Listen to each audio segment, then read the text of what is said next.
की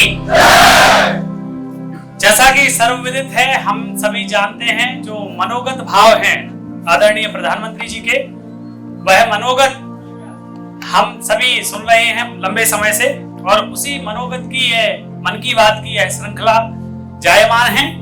आज हमारे समक्ष उपस्थित हैं चिरायू कॉलेज के छात्र सुनने के लिए, तो एक बार जोरदार अपने लिए तालियां बजा दें।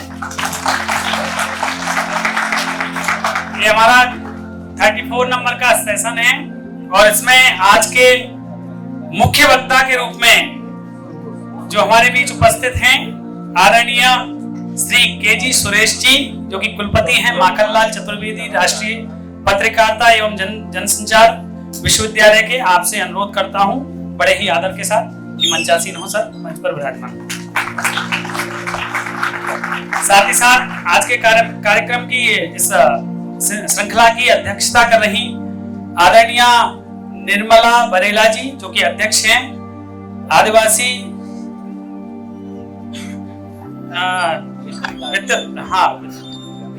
वित्त विकास निगम की। आपसे अनुरोध है कि आप भी मंचासीन हो मैम। आदरणीय एमएस सेंगर जी, जो कि विशिष्ट अतिथि के रूप में उपस्थित हैं। आप वरिष्ठ अधिकारी हैं नगर निगम भोपाल के। आपसे भी अनुरोध है कि कृपया आप मंचासीन हो। एक बार इस मंच के लिए जोरदार करतल ध्वनि से आप स्वागत करें सभी का। मैं एनसीसी की यहाँ बैठी हुई कैडेट से कोई 2 छात्राओं से अनुरोध करूंगा कि आप मंच पर आए और बैच है वो अपने अतिथियों को लगाए। कोई भी तो आए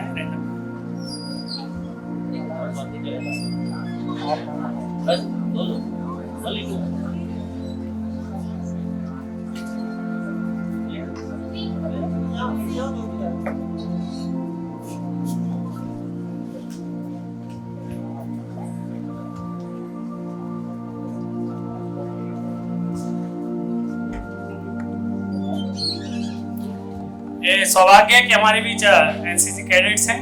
ये एक उमंग के साथ, एक उत्साह के साथ, एक भारत की दूरदर्शिता के साथ हमारे बीच उपस्थित हैं। तो यह अतुलनीय अवसर है।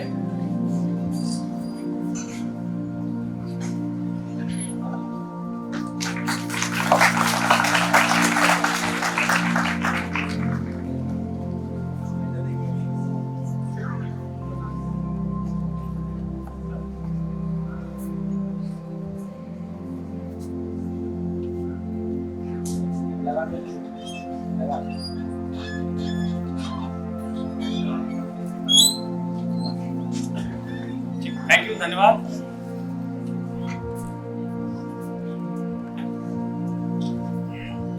मन की बात की 34वीं श्रृंखला है और एक घंटे का ये कार्यक्रम है। 1 घंटे में 100 से अधिक श्रोता यहाँ पर उपस्थित होते हैं।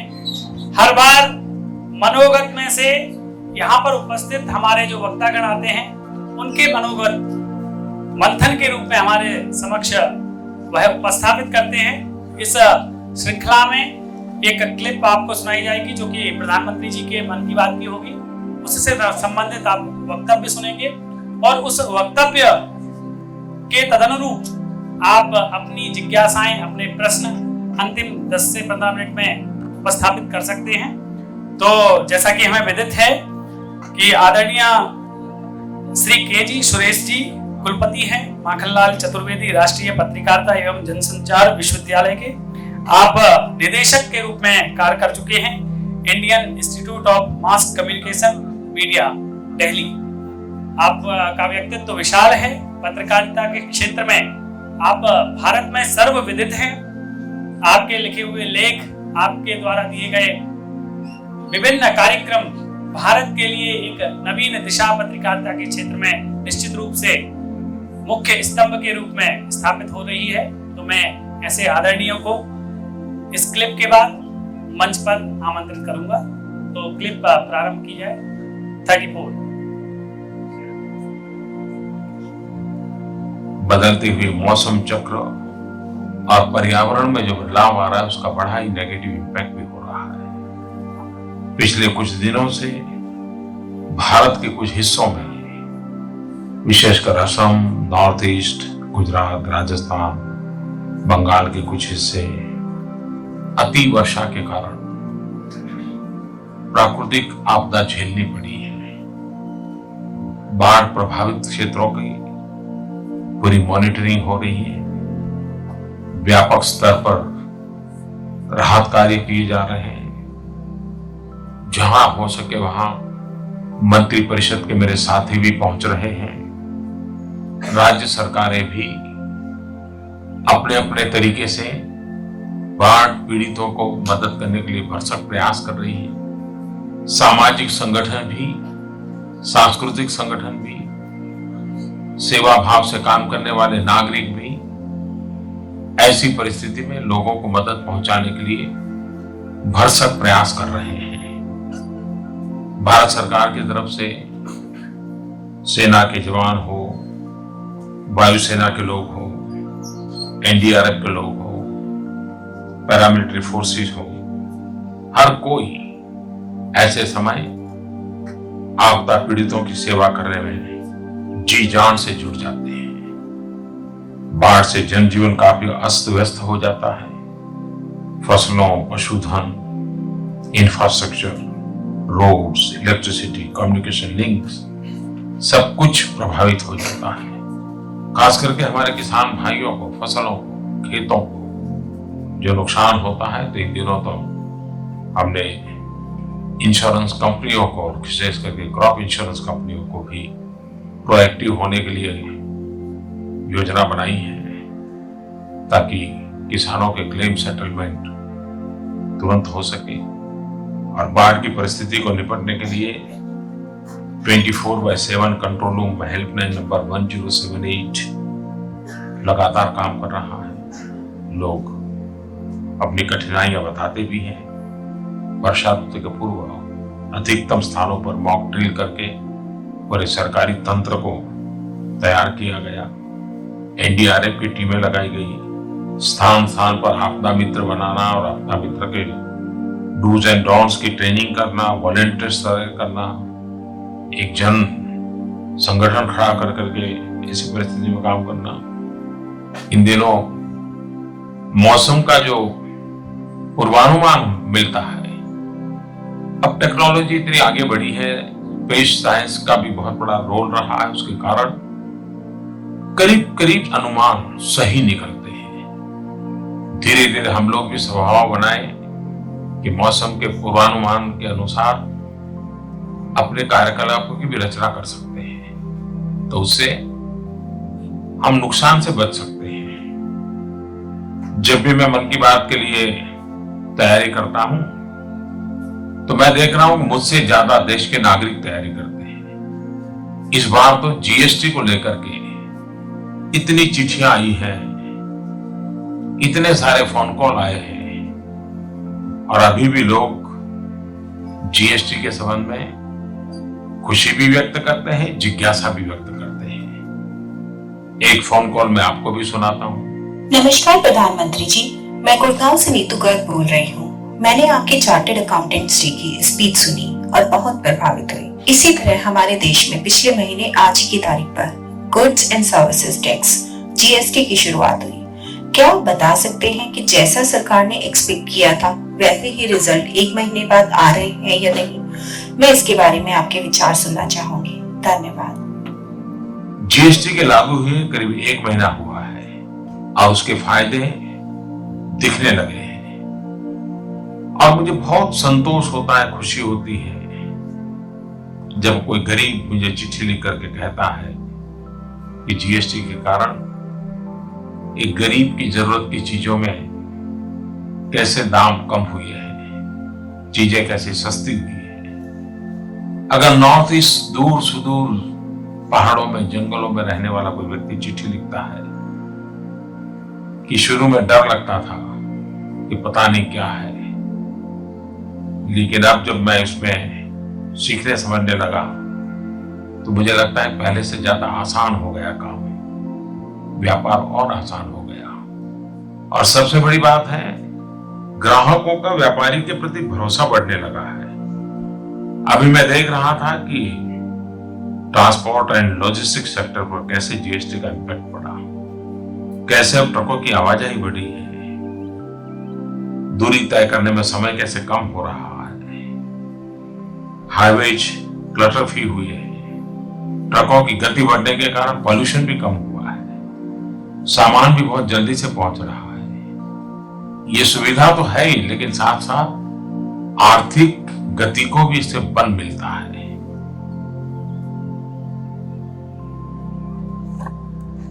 आपने इस क्लिप को सुना। मैं अब आमंत्रित करता हूं आदरणीय श्री केजी सुरेश सर को कि आप आएं और तत्संबंधित मन की बात के संदर्भ में अपने मन की बात, अपने मनोगत सभी के समक्ष में। हाँ, स्वागत।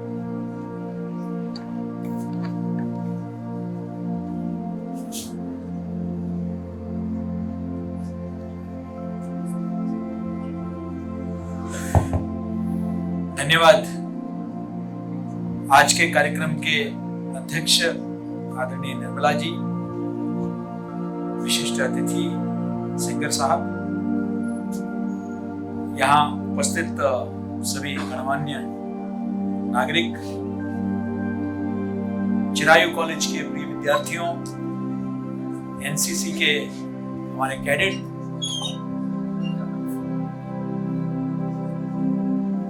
आप सभी को एशिया के पहले और भारतवर्ष के सबसे बड़े मीडिया विश्वविद्यालय की ओर से बधाई।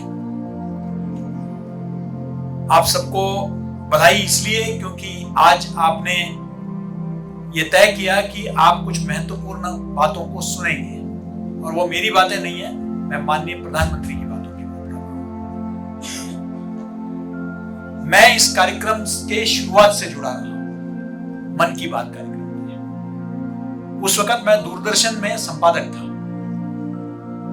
यानी दिल्ली में दूरदर्शन न्यूज में मैं वरिष्ठ संपादक था जब यह कार्यक्रम का पूरा श्रृंखला शुरू हुआ। मेरा यह मानना है, क्योंकि मैं मीडिया का विद्यार्थी समझता हूं आज भी अपने आप को, और मीडिया के विद्यार्थी के नाते हम लोग अक्सर कहते हैं कि 20वीं सदी में अगर सबसे प्रभावी कोई वक्ता रहा है, सबसे प्रभावी कोई संचारक रहा है, तो हम कहते हैं कि वो महात्मा गांधी। और मुझे ये कहने में कहीं कोई अतिशयोक्ति नहीं होगी कि 21वीं सदी में अगर कोई प्रभावी, सबसे प्रभावी कोई वक्ता है तो माननीय प्रधानमंत्री जी हैं।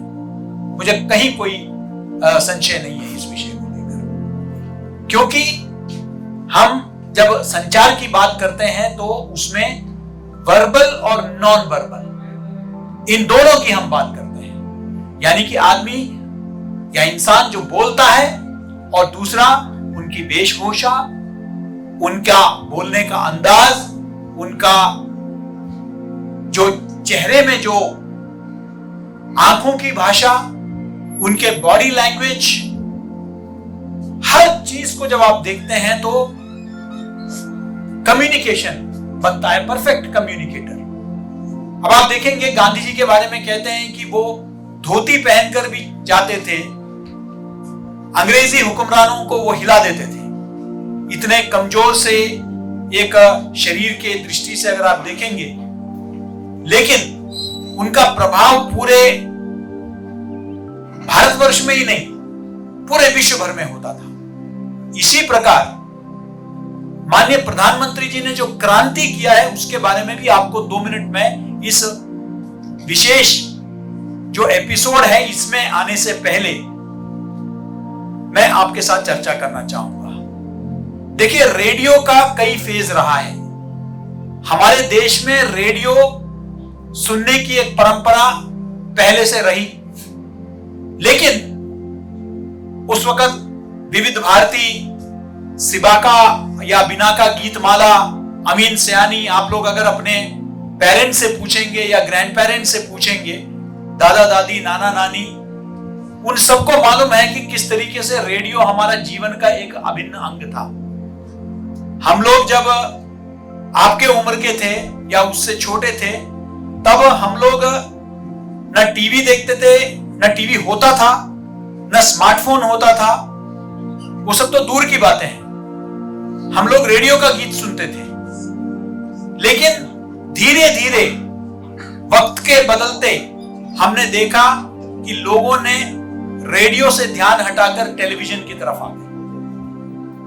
टेलीविजन में लोग कार्यक्रम देखते थे, मनोरंजन के कार्यक्रम, सूचना के कार्यक्रम, समाचार इत्यादि देखते थे। तब एक चैनल होता था, दूरदर्शन, और उसके बाद बहुत सारे चैनल आए,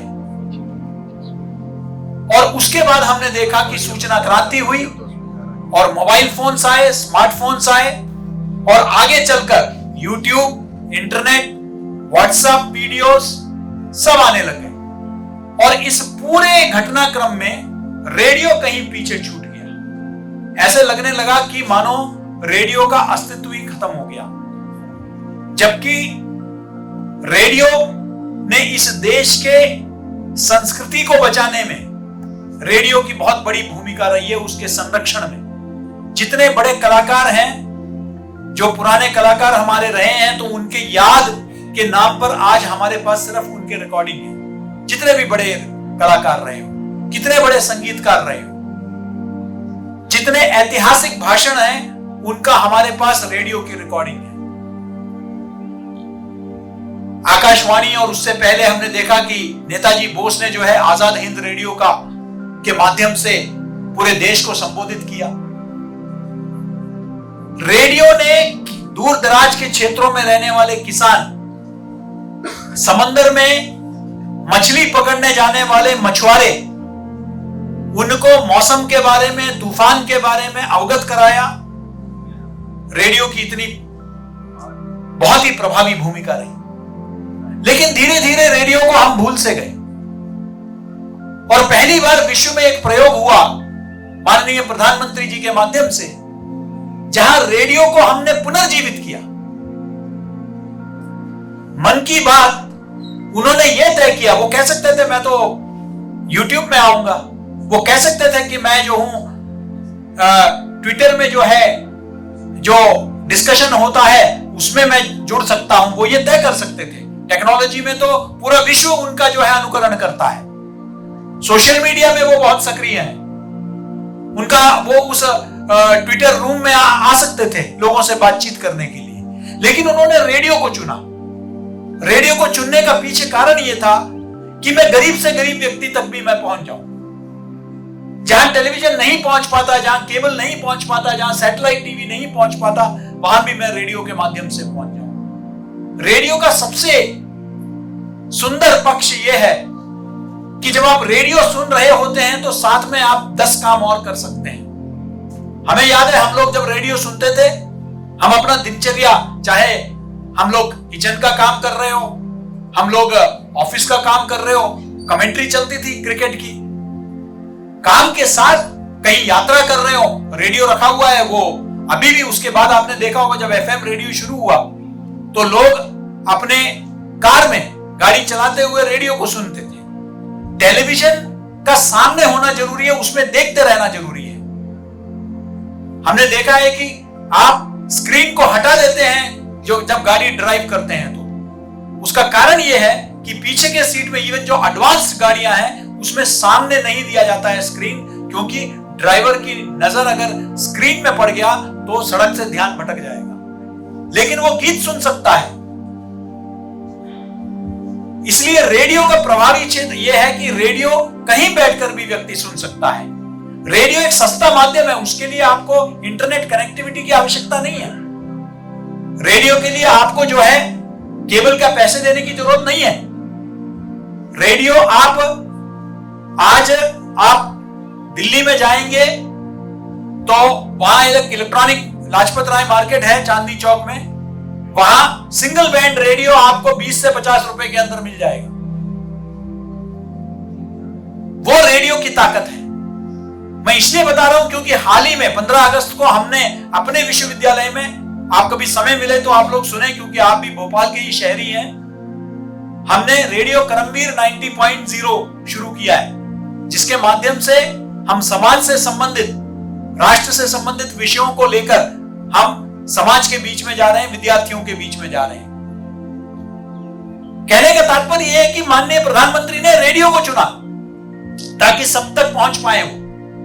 दूसरा, जब से माननीय प्रधानमंत्री रेडियो में आए तब से रविवार के दिन यानी कि महीने के अंतिम रविवार को 11 बजे देश के सारे टीवी चैनल, बड़े बड़े यूट्यूब चैनल सब साइमल्टेनियस, जिसको कहते हैं हम साइमल कास्ट कहते हैं, साइमल कास्टिंग करते हैं। यानी कि रेडियो में वो बोल रहे हैं, टीवी में उसको दिखाया जा रहा है, सोशल मीडिया में उसको जो है ट्वीट, फेसबुक लाइव के माध्यम से उसको दिखाया जा रहा है। ऐसा शायद ही विश्व में कोई प्रोग्राम होगा जिसको सभी माध्यमों में, सभी संचार के माध्यमों में एक साथ दिखाया जाता है। और पहली बार कभी हुआ है पूरे विश्व में, और पूरे विश्व में इसका अध्ययन हो रहा है कि रेडियो के एक कार्यक्रम को टीवी में सीधा प्रसारण हो रहा है। टीवी के कार्यक्रमों को तो लोग देखते हैं ऑनलाइन, लेकिन रेडियो के एक कार्यक्रम को जो है टेलीविजन के माध्यम से देखा जा रहा है। विश्व में संचार का एक अनोखा प्रयोग माननीय प्रधानमंत्री जी ने किया। तीसरी बात जो बहुत महत्वपूर्ण है वो ये है कि आमतौर पर जितने राजनेता होते हैं वो राजनीतिक बात करते हैं, अपने किसी भी संवाद में राजनीतिक बात करेंगे। हमारी पार्टी ने ये किया, हमारी सरकार ने ये किया, हमारे उसने ये किया, स्वाभाविक है, आज तक ऐसा ही हुआ है। लेकिन पहली बार किसी भी देश में, विश्व में, एक केंद्र सरकार के मुखिया माननीय प्रधानमंत्री पूरे समाज को संबोधित करते हैं, राजनीतिक विषयों पर नहीं, उन छोटे छोटे बातों पर जो एक परिवार का मुखिया जिसकी तरफ ध्यान रखता है। कभी कभी ताज्जुब होता है कि 70 वर्ष तक कभी हमको ये क्यों नहीं जरूरत लगा कि हर घर में जो है शौचालय होना चाहिए, हर स्कूल, हर भवन में शौचालय होना चाहिए। इसका महत्व क्यों नहीं किसी ने सोचा? ये कई बार हमारे ध्यान में आता है। ऐसी ऐसी बातें पिछले 100 से ऊपर, इसमें तो 100 लिया गया है, उससे भी आगे हम बात कर रहे हैं। मन की बात के हर संस्करण में समाज से जुड़े हुए, कुछ हस्तकलाओं से जुड़े हुए, एग्जाम से जुड़े हुए विद्यार्थी के, आप सोच सकते हैं विश्व में कोई राज्याध्यक्ष ऐसा हो जो अपने देश के विद्यार्थियों के सामने एग्जामिनेशन का, परीक्षा का स्ट्रेस होगा, उस स्ट्रेस को कैसे दूर करें। उन्होंने पूरी किताब लिख दी है उस पर कि आप एग्जामिनेशन को जो है उस स्ट्रेस से आप कैसे बच सकते हैं। अब कोई इतना बारीकी से नहीं सोचता है। आमतौर पर हम उम्मीद करते हैं कि प्रधानमंत्री, राष्ट्रपति बड़ी बड़ी बातें करेंगे कि भाई हमको, हाँ ठीक है, चंद्रयान है, या विदेश नीति है, या वित्तीय नीति है, आर्थिक नीति है। लेकिन कोई प्रधानमंत्री बात करे कि भाई आपको जो है स्वच्छता रखनी चाहिए, आपको परीक्षा में तनाव नहीं लेना है, आपको जो है बुनकरों की मदद करनी है, आपको हथकरघा को समर्थन देना है, आप अगर बुनकरों को समर्थन देंगे तो उनका घर भी चलेगा और आपको एक अच्छा, उनके प्रेरणा से बनारसी साड़ियों की बिक्री 100 गुना बढ़ गई है। उन्होंने जब से कहा कि जब आप कोई किसी को गिफ्ट देंगे, उपहार स्वरूप देंगे, वर्षगांठ में, जन्मदिन में, तो आप कोई बनारसी साड़ी दीजिए या आप ये चीज दीजिए जो हाथ से बना हो, ताकि वो जो कारीगर है उसका परिवार भी पल जाए। उससे प्रेरित होकर लोगों ने वहां जाकर खरीदा और लोगों ने जो है उस हथकरघे को समर्थन दिया। सरकार का बहुत सारी योजनाएं हैं, जैसे उस्ताद एक योजना है। उस योजना के अंतर्गत जो भी बुनकर, हथकरघा, जो भी काम करते हैं, उन सबको, पारंपरिक जो लोग हैं, उन सबको जो है एक मंच मिल गया है अपने प्रोडक्ट्स को बेचने का। लोक गीतों के बारे में, खिलौनों के बारे में मैंने एक प्रकरण सुना, पूरा संस्करण, भाई कैसे हमारे गांव में पहले खिलौने बनते थे, पर्यावरण के बारे में। ऐसी बातें बारीकी से, जिस तरीके से हमें कभी नहीं लगा, और उनका बात करने का अंदाज, उनका वॉइस मॉड्यूलेशन, वो किस तरीके से हमको प्रेरित करते हैं, सूचित करते हैं। देश में कई बार हम लोग बातचीत के दौरान कई बार कुछ चीजों को लेकर हम लोग कभी कभी परेशान हो जाते हैं, दुखी हो जाते हैं, नकारात्मक हो जाते हैं। लेकिन प्रधानमंत्री प्रयास करते हैं कि हमारे अंदर एक सकारात्मक ऊर्जा हमें मोटिवेट करे। वो कब मोटिवेट होते हैं? हमें जब लगता है कि समाज में सिर्फ बुराई हो रही है। क्योंकि मीडिया, अफसोस की बात, मैं भी मीडिया से हूं, का एक प्रवृत्ति ये रहती है कि वो नकारात्मक खबरों को महत्व दें। जो समाज में जो अच्छाइयां हो रही है उसकी तरफ उसका ध्यान नहीं जाता। इस वजह से क्या होता है कि हमारे एक मानसिकता बन जाती है कि शायद समाज में बुराई हो रहा है, अच्छा हो ही नहीं रहा है। अच्छे को दिखाओगे तभी तो लोगों को पता चलेगा कि समाज में अच्छाइयां भी हो रही है। हम अपराधी का अपराध तो दिखाते हैं, लेकिन जब अदालत में उसको सजा मिलती है वो हम नहीं दिखाते हैं।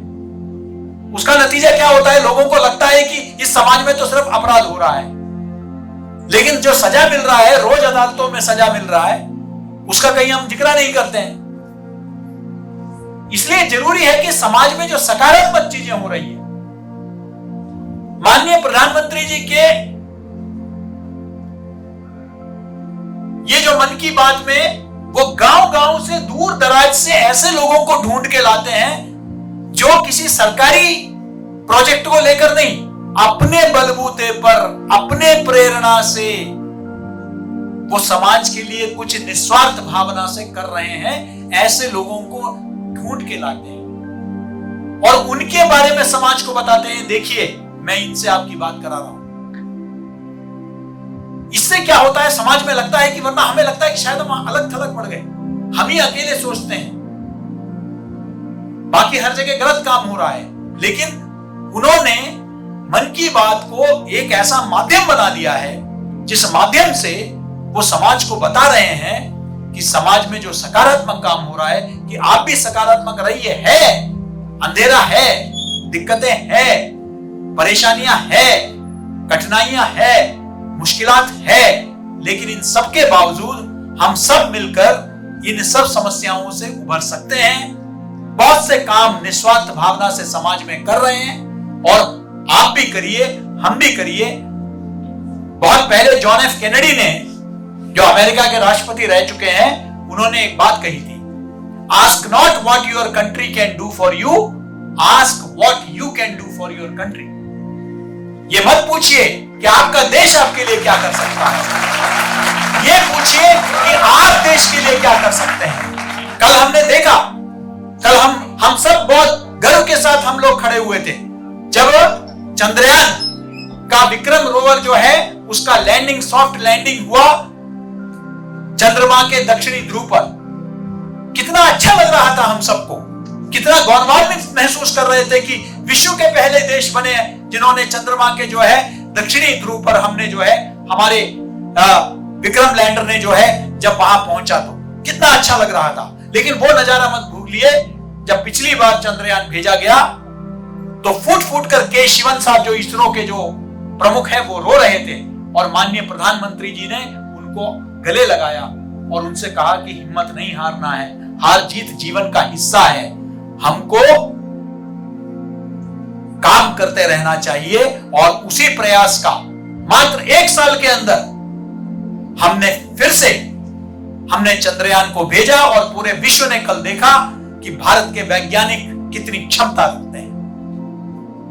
और हमने देखा कि जोहानिसबर्ग में बैठकर ब्रिक्स के समिट के बीच में, शिखर सम्मेलन के बीच में, माननीय प्रधानमंत्री जी ने उठकर आकर वैज्ञानिकों को और पूरे देश को जो है बधाई दी।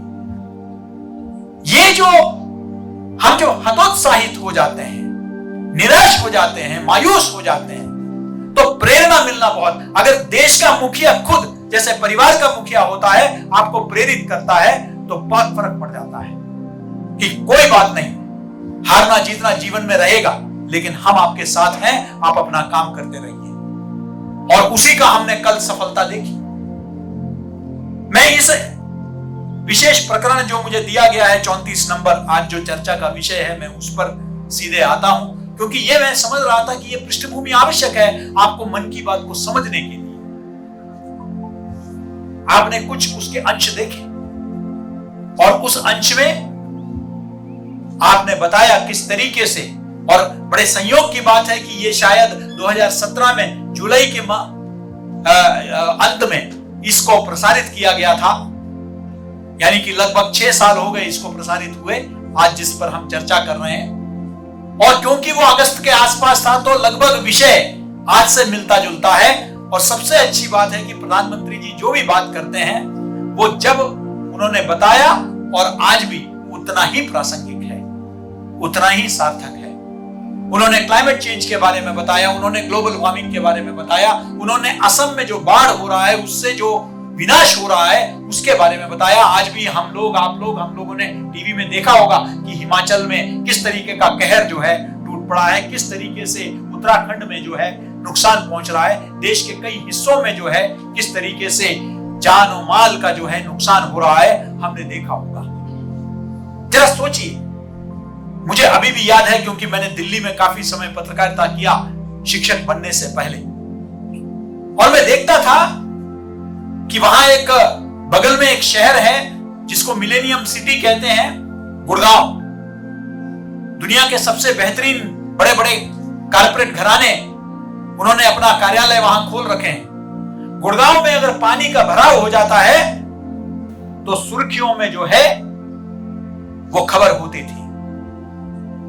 बॉम्बे में, मुंबई में पानी भर जाता है तो वो लोग अखबार में खबर होती थी कि शाहरुख खान के मन्नत में, अमिताभ बच्चन के जलसे में पानी का भराव हो गया।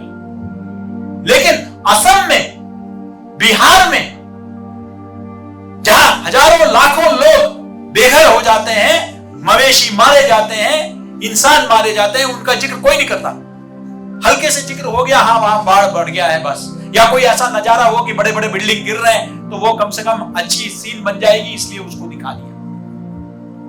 लेकिन बहुत विस्तार से प्रधानमंत्री जी ने इस संस्करण में उन्होंने बताया कि किस तरीके से नुकसान होता है खेती का, किस तरीके से किसानों को नुकसान हो रहा है, और किस तरीके से उन्होंने सिर्फ नकारात्मक पक्ष नहीं रखा, उन्होंने अपने भाषण में बताया कि किस तरीके से स्वयंसेवी संस्थाएं, संगठन, लाखों स्वयंसेवक निस्वार्थ भावना से उनको राहत पहुंचा रहे हैं। किस तरीके से राहत पहुंचा रहे हैं उन गरीबों को, जो लोग उससे पीड़ित हुए हैं, प्रभावित हुए हैं, उन तक किस तरीके से पहुंचा रहे हैं, उसका भी उन्होंने जिक्र किया। क्योंकि प्रधानमंत्री जी की एक खास बात यह है कि वो सिर्फ समस्या की बात नहीं करते हैं। हम लोगों को आदत हो गई है कि हम सिर्फ समस्या की बात को ही सुन सुन के आदत हो गई है। समस्या के बारे में चर्चा तो पिछले कई दशकों से हम कर रहे हैं। समाधान क्या है? जरूरी तो यह है कि समाधान चाहिए। समस्या की तो बात सब करते हैं, लेकिन समाधान क्या है? समाधान की बात जो है इस विशेष एपिसोड में उन्होंने किया है।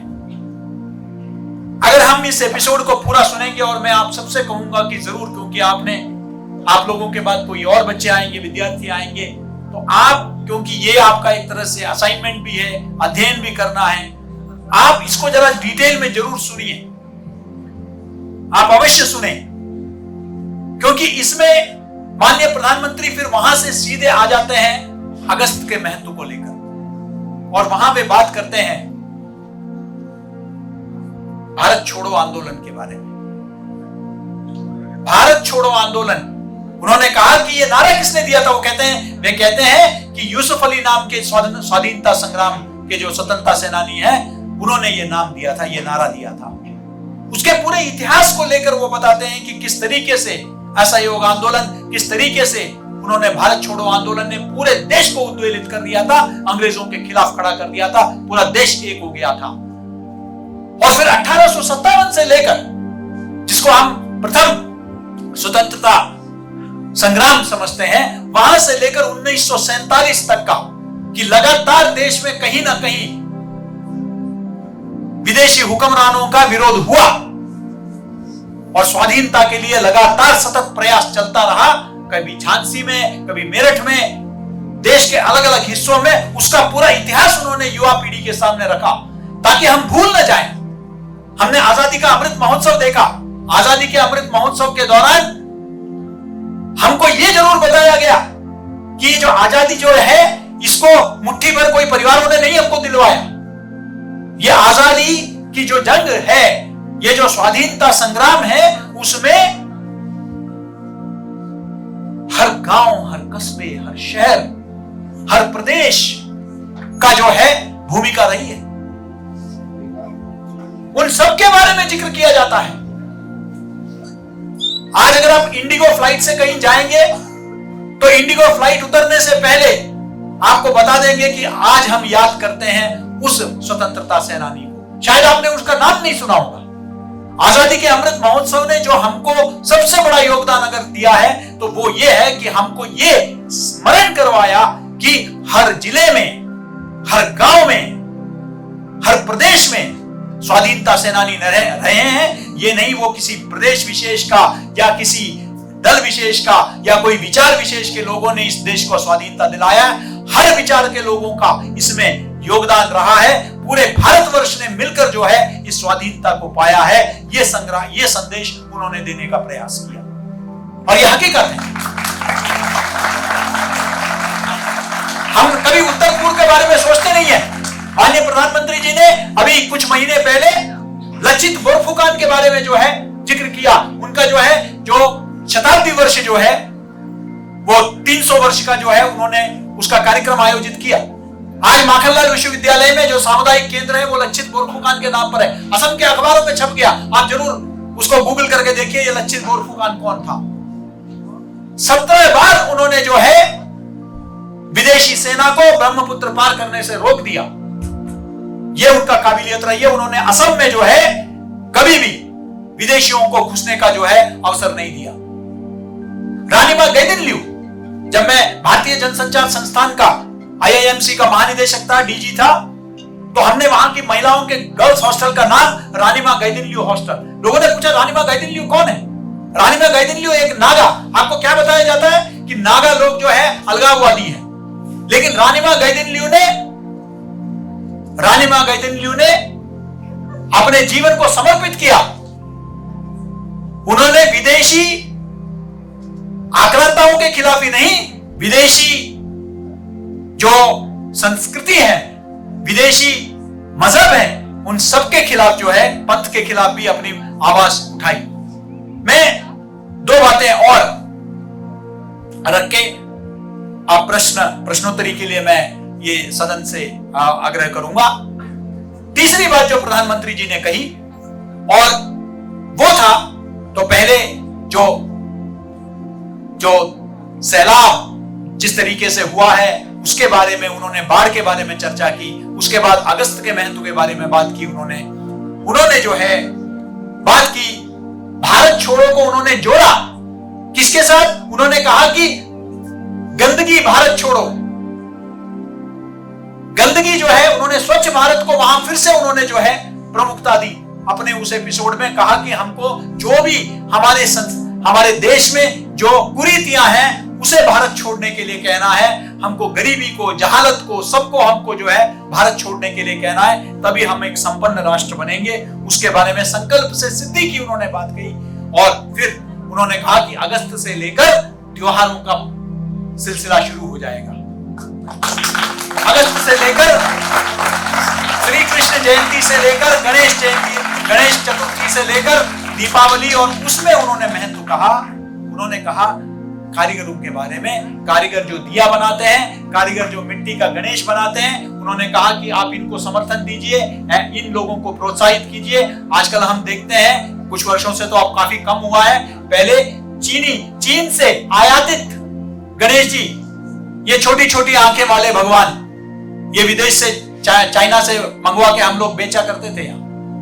और आज जो है उन्होंने अपने उस प्रकरण में उन्होंने प्रोत्साहित किया कि हमारे जो कारीगर हैं, हमारे कुम्हार हैं, वो जो बनाते हैं उसको आप खरीदिए, तभी जाके हमारे यहाँ की स्थानीय लोक कलाएं, हमारे जो स्थानीय जो कारीगर हैं उनको मजबूती मिलेगी, विदेशी माल खरीदने से नहीं मिलेगी। उन्होंने हमें प्रेरित किया। इस तरह लगातार इन विषयों को लेकर माननीय प्रधानमंत्री जी ने हम सबको आह्वान दिया और हर बार की तरह उन्होंने हमें सूचित किया, उन्होंने हमें शिक्षित किया। ऑनलाइन के बारे में भी आप सब युवा पीढ़ी हैं, आप सब ऑनलाइन से जुड़े हुए हैं। उन्होंने कहा अपने इस एपिसोड में, 34वें एपिसोड में, कि आप ऑनलाइन को प्रभावी ढंग से इस्तेमाल करें। मुझे मालूम है आप लोग सब सेल्फी भी डालते हैं, अपना इंस्टाग्राम भी यूज करते हैं, जरूर करिए, लेकिन कुछ अच्छे संदेश भी, कुछ सकारात्मक संदेश भी आप अपने सोशल मीडिया के माध्यम से जरूर कीजिए। इससे जो है देश में एक सकारात्मकता जो है वो जरूर होगा। देश में जो है एक देशभक्ति की भावना हो गई। मुझे विश्वास है कि आप इस तरह के एपिसोड्स को बड़े ध्यान से सुनेंगे और उसमें जो मूल मंत्र है, उस गुरु मंत्र को आप समझेंगे और उसको अपने जीवन में उतारने का प्रयास करेंगे, उसको आत्मसात करने का प्रयास करेंगे। आपको बहुत बहुत शुभकामनाएं। सब्र के साथ सुनने के लिए बहुत बहुत धन्यवाद। अगर आपके मन में कोई भी प्रश्न हो तो आप मुझसे पूछ सकते हैं।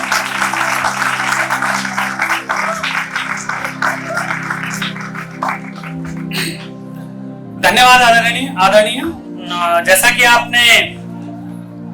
आप सबको विदित है कि आपके समक्ष वक्ता के रूप में उपस्थित हैं श्री के.जी. सुरेश महोदय। आपने भारत की बात और मन की बात आदरणीय प्रधानमंत्री जी के संपूर्ण मन से रखी, संपूर्ण स्वरूप में उसको व्यक्त किया। साथ ही साथ वह पंक्ति याद आती है राष्ट्रकवि जी की कि हम कौन थे, क्या हो गए हैं और क्या होंगे अभी, आओ मिलकर सुलझाएं समस्याएं सभी।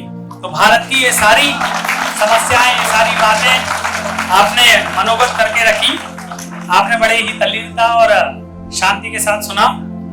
साथ ही साथ बड़े ही हर्ष का विषय है कि हमारे मध्य विराजमान हैं आदरणीय डॉक्टर राघवेंद्र शर्मा जी, जो कि इस संपूर्ण कार्यक्रम का सूत्रधार हैं। जोरदार तालियों से उनका अभिनंदन करेंगे, स्वागत करेंगे। मैं आदरणीय से अनुरोध करता हूं कि 2 शब्द कहकर इस मंच को स्टार्ट करें। ठीक है जी, तो ठीक है। उससे पहले मैं मंच को पुस्तक और एवं पेन प्रदान करने के लिए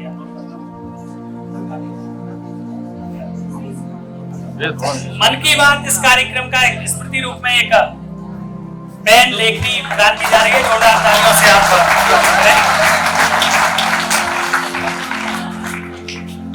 पुस्तक मन की बात जो कि आपने स्वयं लिखी है डॉक्टर राघवेंद्र शर्मा जी, स्वयं आप इसके लेखक हैं, तो जोरदार तालियों से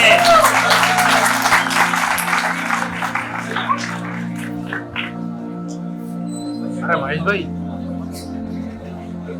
आदरणीय से निवेदन है कि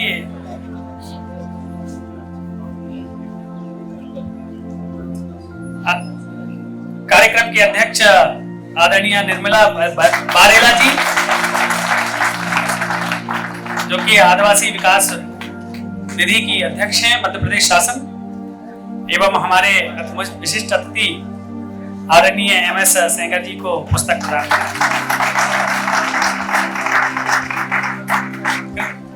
आप इसका अब एक संकल्प होगा, संकल्प के लिए आप सभी खड़े हो जाएंगे और संकल्प के साथ ही बाईं ओर से आपको बाहर जाना है। मैं आदरणीय से निवेदन करता हूँ।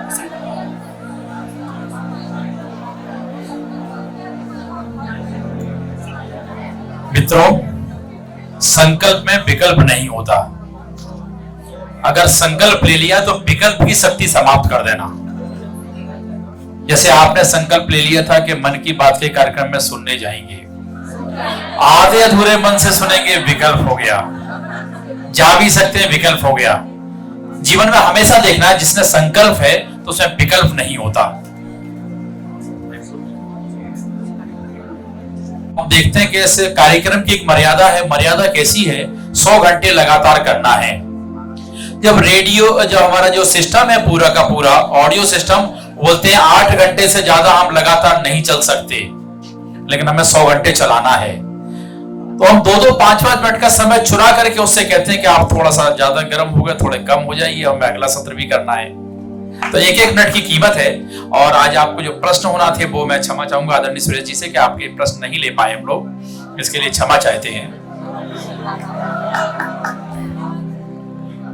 एक बड़े क्रांतिकारी हुए हैं, उन्होंने कहा है, जाऊंगा खाली हाथ मगर ये दर्द साथ ले जाऊंगा। जाऊंगा खाली हाथ मगर ये दर्द साथ ले जाऊंगा। ना जाने किस दिन मेरा भारत आजाद वतन कहलाएगा। ना जाने किस दिन मेरा भारत आजाद वतन कहलाएगा।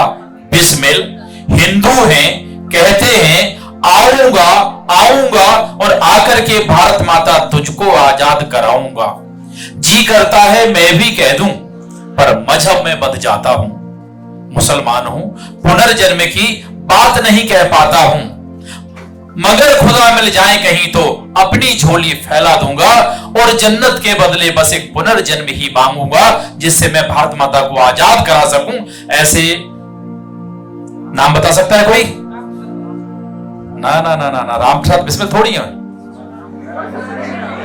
बताइए कौन है? अशफाक उल्लाह खान। अशफाक उल्लाह खान ने यही कहा था कि अगर खुदा मिल जाएंगे तो मैं उसका अपनी झोली फैला के बोलूंगा कि मुझे जन्नत नहीं चाहिए, मुझे यही भारत में जन्म लेना है जिससे मैं अपनी भारत माता को आजाद करा सकूं।